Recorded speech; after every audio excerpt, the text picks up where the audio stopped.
Mauricio Funes haciendo un análisis acerca de el gobierno actual, considerado dictadura o autoritarismo, con una doble moral, diría yo, desde Nicaragua, desde donde hay una dictadura, haciendo su análisis acerca de lo que pasa en El Salvador, aunque hace referencias a la historia, como a los tiempos de presidencia de Sánchez Martínez. También hace críticas al Chino Flores, lo llama de poca moral, pues se siente la segunda fuerza política de El Salvador cuando son millones de diferencia entre Bukele y el Chino Flores del FMLN. Acerca de lo del Chino Flores y del FMLN, pues tiene mucha razón. Escuchemos lo que dice en esta entrevista. Como dice el dicho, las verdades, aunque el diablo las diga, siguen siendo verdad. Yo me considero perseguido político. La persecución en mi caso no comenzó con Bukele.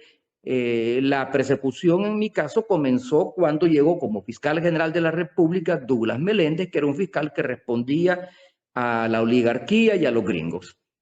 Y era la oligarquía la que estaba detrás de esa persecución en mi contra. Y ha continuado, pues, no ha cesado. Entonces, eso es lo que vamos a tener.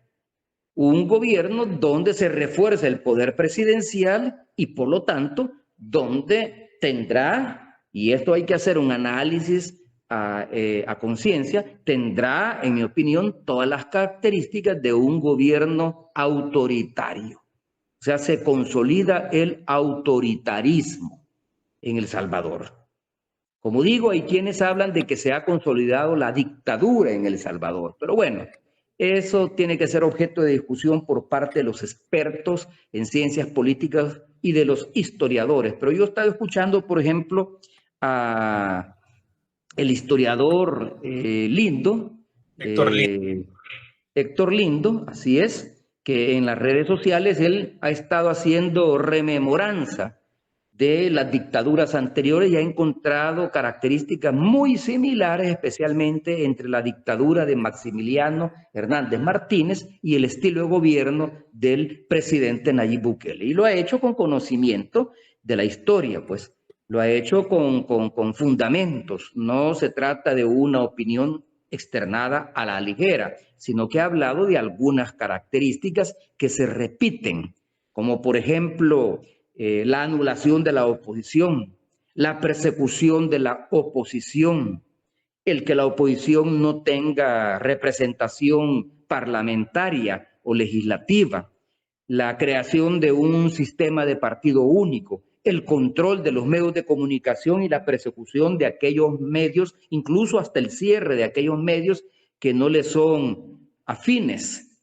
El control sobre la policía y sobre los militares para utilizarlos en el momento que lo requieran, la represión del movimiento social o del movimiento ciudadano, las organizaciones populares, que fue característico en el gobierno, en la dictadura de Maximiliano Hernández Martínez. Pero bueno, ese es un tema que podríamos incluso dejarlo para una próxima oportunidad, pero no cabe ninguna duda que la oposición fue derrotada y algunos partidos fueron anulados.